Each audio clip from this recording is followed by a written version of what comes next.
आदिनाथ प्रभु तुमको नमन। मरुदेवी के हो तुम नंदन आदिनाथ भगवान। नाभिराय सुत तुमको वंदन आया जन्म कल्याण। मरुदेवी के हो तुम नंदन आदिनाथ भगवान। नाभिराय सुत तुमको वंदन आया जन्म कल्याण। पुष्प और रत्नों की वर्षा सुरपति करते हर्षा हर्षा। पुष्प और रत्नों की वर्षा सुरपति करते हर्षा हर्षा। आदिनाथ का जन्मोत्सव है, लाल किले पे शुभ उत्सव है। दिल्ली पे ही सबकी नजर है। आनंद छाया आदिनाथ को पाया, प्रतीक सागर ने सबको बुलाया। आनंद छाया आदिनाथ को पाया, प्रतीक सागर ने सबको बुलाया। मरुदेवी के हो तुम नंदन आदिनाथ भगवान। नाभिराय सुत तुमको वंदन आया जन्म कल्याण।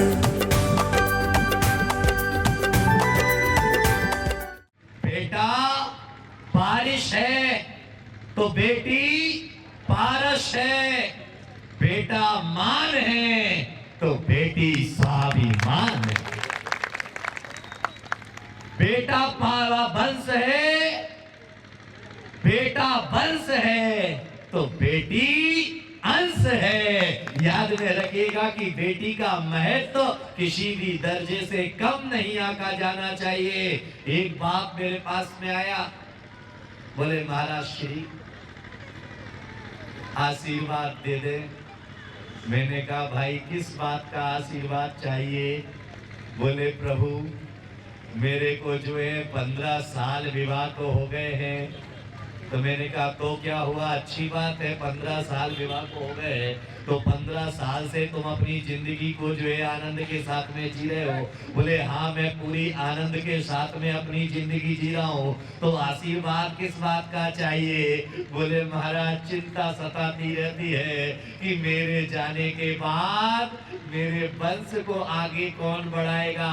तो मैंने कहा मतलब क्या है, क्या तुम्हारे घर में कोई संतान नहीं है? बोले महाराज मेरे यहाँ घर में संतान तो है, तीन लड़कियां हैं हमारे पास में, लेकिन एक आशीर्वाद आप मुझे दे दो कि एक लड़का हमारे घर में हो जाए जिससे वंश का अंश चल जाए। अरे मैंने कहा तू तो सबसे दुनिया में सौभाग्यशाली है कि तेरे घर तीन लक्ष्मियां पैदा हुई है। अरे याद में रखना कि जिनके यहाँ पर बेटी नहीं हुआ करती है उनके दिल भी नहीं हुआ करता है। इसीलिए दुनिया में एक बेटी की जरूरत हुआ करती है। बेटी के बिना जो है जिंदगी अधूरी मानी जाती है। बेटी के बिना जो है जीवन शून्य हो जाया करता है। इसीलिए अगर आपके घर में बेटी का जन्म हो तो जितनी खुशियां बेटे के जन्म पर मनाते हो उससे ज्यादा खुशियां बेटी के जन्म पर मनाई जाना चाहिए। लेकिन दुर्भाग्य ये है हमारे देश का कि जैसे ही बेटी का जन्म होता है तो हमारे चेहरे पर मायूसी छाने लगती है कि बेटा तो हुआ ही नहीं, हमारे घर तो केवल बेटी है। अरे एक बेटे का तो चेहरा देखने को। और याद में रखना आज नारी ही नारी की दुश्मन है। याद में रखिएगा कि नारी की दुश्मन भी नारी है। इसीलिए कहा जाता है लोहा लोहे को काटता है। ये भी सच्चाई है क्योंकि नारी ही नारी की दुश्मन है। क्योंकि गर्भपात कराने के लिए उकसाने वाली भी नारी ही हुआ करती है। और किसी की अवहेलना करने वाले के लिए जो है बहुओं को ताने मार मार के अरे संतान ना हो तो उसे इतने ताने सुनना पड़ते हैं, इतने ताने सुनना पड़ते हैं। कैसी को ले लिया मैंने, कैसी बहू आ गई, अभी तक तो जो है इसने पोते का चेहरा तक नहीं दिखाया, अरे कैसी है, कैसी है, कैसी है। अरे याद में रखिएगा कि उसे दोष देने की बनस्पत ये समझना चाहिए कि उसकी कोख से अगर कोई बेटी पैदा न हो, उसके बेटों से, उसकी कोख से कोई संतान ना पैदा हुई, तो उसे ही अपनी बेटी मान करके, संतान मान करके प्रसन्नता मनाई जाना चाहिए। लेकिन ऐसा कभी होता नहीं। हम जो है सोचते हैं कि नारी है, क्या है। याद में रखिएगा कि आज की नारी किसी से कम नहीं। आज की नारी जो है किसी से कम नहीं है, क्योंकि नारियों को अपने आप को कम नहीं समझा जाना चाहिए। जो कार्य पुरुष नहीं कर सकता है वह कार्य नारी कर सकती है, क्योंकि पुरुष तो केवल नाम से पहचाना जाता है, लेकिन 9 माह तक संतान को कोख में रखने का सौभाग्य नारी प्राप्त किया करती है। और अगर नारी ना हो तो ये दुनिया अधूरी की अधूरी रह जाए। इसीलिए जितने भी पावरफुल शब्द हैं, जितने भी महत्वपूर्ण शब्द हैं, वह सभी स्त्रीलिंग हैं। मुक्ति, भक्ति, शक्ति, युक्ति। याद में रखिएगा कि नर लिखने के लिए जाओ तो एक भी मात्रा नहीं है, छुट्टल। याद में रखिएगा, छुट्टल सांड। नारी को देखने के लिए जाएं तो नारी के ऊपर जो है 2 मात्राएं हैं। एक मात्रा ई की है और एक मात्रा आ की है। कितनी मात्राएं? याद में रखिएगा, नारी के पास में 2 मात्राएं हैं। एक ई की मात्रा हुआ करती है, एक आ का डंडा हुआ करता है। अरे नारी जब किसी के घर में विवाह करके कोई लड़की पहुंचती है तो वह जो है ई की मात्रा लगा करके जो है लक्ष्मी बन करके खड़ी हो जाया करती है। और जब समाज में बुराइयां व्याप्त हो तो उसे आ का डंडा लेकर के खड़ा हो जाना चाहिए, क्योंकि देवी देवल नारी देवल लक्ष्मी बन करके नाचिए। अरे जब किसी के घर में विवाह करके पहुंचो तो लक्ष्मी बन करके प्रवेश करना। बच्चों को जब पढ़ाने के लिए बैठो तो सरस्वती का रूप धारण कर लेना। और जब परिवार और समाज में बुराइयां पैदा हो जाएं तो दुर्गा का रूप धारण करके खड़े हो जाना। ये याद में रखना, क्योंकि लड़की ही एक ऐसी हुआ करती है जो पूरे परिवार को संगठित रखने का कार्य कर सकती है। संगठित रखने की जो है जिसके पास में क्षमता और योग्यता हुआ करती है, इसके अलावा दुनिया में कोई संगठित नहीं रख सकता है। अरे बेटे से हम कामना करते हैं कि बेटा हमारा वंश को आगे बढ़ाने वाला होगा। अरे जिनके बेटा नहीं होता है क्या उनका वंश आगे नहीं चला करता है? अरे तीर्थंकर महावीर जिनका विवाह नहीं हुआ तो भी उनका वंश चलता चला आ रहा है। अरे तुम सोचते हो कि बेटा ही होगा तो ही हमारा वंश चलेगा, अन्यथा हमारा वंश नहीं चलेगा, क्योंकि तुमने जिस वंश की कामना की है। याद में रखिएगा कि तुम्हारे घर में अगर तुम सोचते हो कि अगर बेटा नहीं होगा तो वंश नहीं चलने वाला है, अरे वंश का अंश परम हंस बने कोई जरूरी नहीं है। वंश का अंश कंस भी बन सकता है, लेकिन याद में रखिएगा कि बेटा अगर कुवैत में रहता है और उसे तुम फोन करो कि भाई मैं बहुत बीमार हूँ, आकर के मेरे को देखने के लिए आ जाओ, तो वहां से जवाब मिलेगा कि देखो अभी काम बहुत है हमारे पास में, अभी आना संभव नहीं है, आप जो है उन्हें जो है हॉस्पिटल में भर्ती करा दो, तो जो है मैं बाद में आकर के देख लूंगा।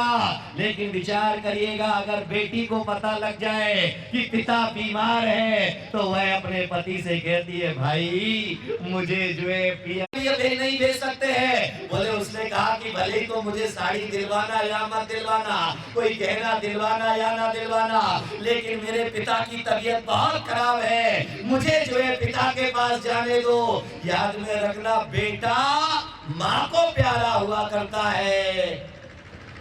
और बेटी पिता को प्यारा हुआ करती है। बेटी की विदाई पर जितना दुख माँ को नहीं होता है, उससे ज्यादा दुख एक पिता को हुआ करता है, क्योंकि उसे लगता है कि जैसे मेरे कलेजे का टुकड़ा मेरे पास से निकल करके जा रहा है। याद में रखिएगा और विचार करना, सोचना, मंथन करना कि अगर किसी लड़की को चोट लगती है तो उसके मुख से क्या आवाज निकलती है? बाप रे! क्या आवाज निकलती है? बाप रे! और अगर किसी लड़के को चोट लगती है तो क्या आवाज निकलती है? कोई माँ! याद में रखिएगा कि बेटा माँ को प्यारा हुआ करता है और बेटी बाप को प्यारा हुआ करती है। अरे बेटे के सामने माता पिता की बहू बुराई करती रहती है। बेटा बोलो ना, कुछ नहीं बोलता है, ऊपर से जो है माता पिता को समझाता है कि भाई जब बहू आ गई है घर में, अब ज्यादा बकर बकर मत किया करो, अब जो है तुम थोड़ा चुप रहा करो, तुम्हारा जमाना अलग था, हमारा जमाना अलग है, इसीलिए बहू को ज्यादा टोक रोक मत किया करो। लेकिन बेटी के सामने उसे भला बुरा कहो, वह चुपचाप सहन कर लेगी। उसे खाने को ना मिले, वह चुपचाप सहन कर लेगी। उसे पीने को ना मिले, चुपचाप सहन कर लेगी। लेकिन जैसे ही मायके की बात आएगी, वह कहेगी सब कुछ कहना, लेकिन मेरे मायके के बारे में कुछ नहीं कहना। ये बेटी हुआ करती है और ये निकम्मा बेटा, बीवी का गुलाम, वह जो है चुपचाप सुनता रहेगा, सुनता रहेगा, लेकिन मुख से आवाज नहीं आएगी, क्योंकि उसे लगेगा कि अगर मैंने कुछ बीवी के खिलाफ बोला, कौन बोला गरम गरम रोटी मिलना बंद हो जाएगी। और फिर भी हम कहते हैं कि हमारे घर तो बेटी पैदा हुई है। याद में रखना, बेटी का बाप बनना सौभाग्य का वर्धक है। एक बाप आया मेरे पास में, जो है बोले महाराज श्री मेरे घर में बेटा नहीं है। अरे मैंने कहा कि तुम्हें तो फक्र से सीना चौड़ा करके चलना चाहिए, क्योंकि जो कागज के टुकड़ों का जो है कागज के टुकड़ों का दान करता है, उसे इस दुनिया में महान कहा जाता है। तो जो जिगर के टुकड़े का दान करता है, वह तो सबसे बड़ा दानी हुआ करता है, सबसे बड़ा कल्याणी हुआ करता है, सबसे बड़ा महान हुआ करता है। उसका सम्मान तो स्वर्ग के देवता भी आकर के किया करते हैं। इसलिए नारियों से केवल इतना ही निवेदन करना चाहूंगा कि अपनी जिम्मेदारी को समझना, अपनी जवाबदारी को समझना। अगर तुमने अपने आप को जो है अगर गृहस्थता की तरफ लेकर के गए, तो तुम जो है संपूर्ण परिवार के लिए अभिशाप बन जाओगी। और अगर पूरे परिवार के लिए अभिशाप नहीं बनना है, तो हमें अपनी धर्म की निष्ठता के प्रति, हमें अपने कर्तव्य की निष्ठता के प्रति आगे बढ़ करके जीने की जरूरत है। इसीलिए मुनि प्रतीक सागर केवल आज यही समझाना चाहेंगे कि जिंदगी में नारी का स्थान जो है, वह स्थान दुनिया में किसी और का हो नहीं सकता है। इसीलिए कभी भी देवी देवताओं का भी हुआ करता है, तो ऐसे कोई देवता नहीं मिलेंगे। अरे 24 तीर्थंकर भी है, तो 24 तीर्थंकरों में अगर यक्ष की स्थापना होती है, तो पहले उसके साथ में क्षाणी की भी स्थापना हुआ करती है। वहां पर जो है देवी की भी स्थापना की जाती है, क्योंकि देवी का दिल दुनिया में सबसे महान हुआ करता है। याद में रखना कि माँ की ममता दुनिया में सबसे विशाल हुआ करती है। इसलिए माँ बनने का गौरव किसी को मिलता है तो केवल एक नारी जाति को मिला करता है। और विचार करिएगा कि सबसे बड़ा त्याग, अरे तुम तो दूसरे को अपना बना भी नहीं पाते हो, वह तो पिता के घर में पैदा होकर के तुम्हारे घर आकर के तुम्हें अपना समझने लग जाया करती है। लेकिन हमारी नियति की देखिए, आदमी का दृष्टिकोण देखिए कि लड़की को हमेशा सुनना पड़ता है। अगर वह जब तक पिता के घर में रहती है तब तक उसे बार बार सुनाया जाता है। ये हमारी नहीं है, ये तो पराया धन है, एक दिन इसे विदा करना है, ये हमारी। और ससुराल में अगर कुछ होता है तो फिर सुनने को मिलता है ये हमारी थोड़ी ना है, ये तो ये तो ऐसा हो गया धोबी का गधा, घर का ना घाट का। अरे याद में रखिएगा कि तुम्हें तो कुछ नहीं बदलना पड़ता है। एक लड़की जो 20 साल तक जो है जिस बाप के आंगन में पल पुस करके बड़ी हुई, बड़ी होने के बाद जो है जैसे ही वह फल लगने वाले थे, फल लगने वाले पर वह अपने पिता के घर का ही केवल त्याग नहीं करती है, अभी तो अपने पति का सरनेम भी स्वीकार कर लिया करती है। अपनी पहचान जो है अपने पति के नाम से होने लगती है। फिर उसके नाम के आगे पिता का नाम नहीं लगता है, उसके नाम के आगे पति का नाम लग जाया करता है। इससे बड़ा त्याग और क्या हो सकता है। इसलिए त्याग की मूर्ति है नारी, ममता की मूर्ति है नारी, क्षमा की मूर्ति है नारी, और दुनिया की कल्याणी है नारी। और वह नारी जब आरी बन जाए तो समाज के लिए अभिशाप बन करके भी खड़ी हो जाया करती है। मैं तो कई बार सोचता हूं कि नारी के बारे में कहा जाता है कि नारी का दिल तो जो है मोम से भी ज्यादा मुलायम हुआ करता है। नारी का दिल तो जो है मोम से भी ज्यादा मुलायम हुआ करता है, मक्खन से भी ज्यादा मुलायम हुआ करता है। लेकिन जब वही नारी अपनी कोख में पलने वाली संतान को जाकर के गर्भपात कराती है तो वह कैसी हो जाया करती है। याद में रखिएगा कि अगर गर्भपात में जो है अगर तुम्हारे पेट में कोई अगर संतान आती है तो संतान आने के बाद में उसका रक्षण करना तुम्हारा कर्तव्य है, उसका संरक्षण करना तुम्हारा धर्म है। अगर उसे तुम्हें नहीं चाहिए तो भी उसका पालन करना तुम्हारा धर्म है। लेकिन उसे गर्भपात में कभी मारा नहीं जाना चाहिए, क्योंकि भारत देश गर्भ कल्याण का देश है, गर्भपात का देश नहीं है। और याद में रखिएगा कि जो नारी गर्भपात करवाती है उसे 7 जन्म तक निपुता बन करके जीना पड़ता है। समझते हैं निपुता का मतलब? 7 जन्मों तक जो है उसे संतान पैदा करने की योग्यता नहीं मिला करती है।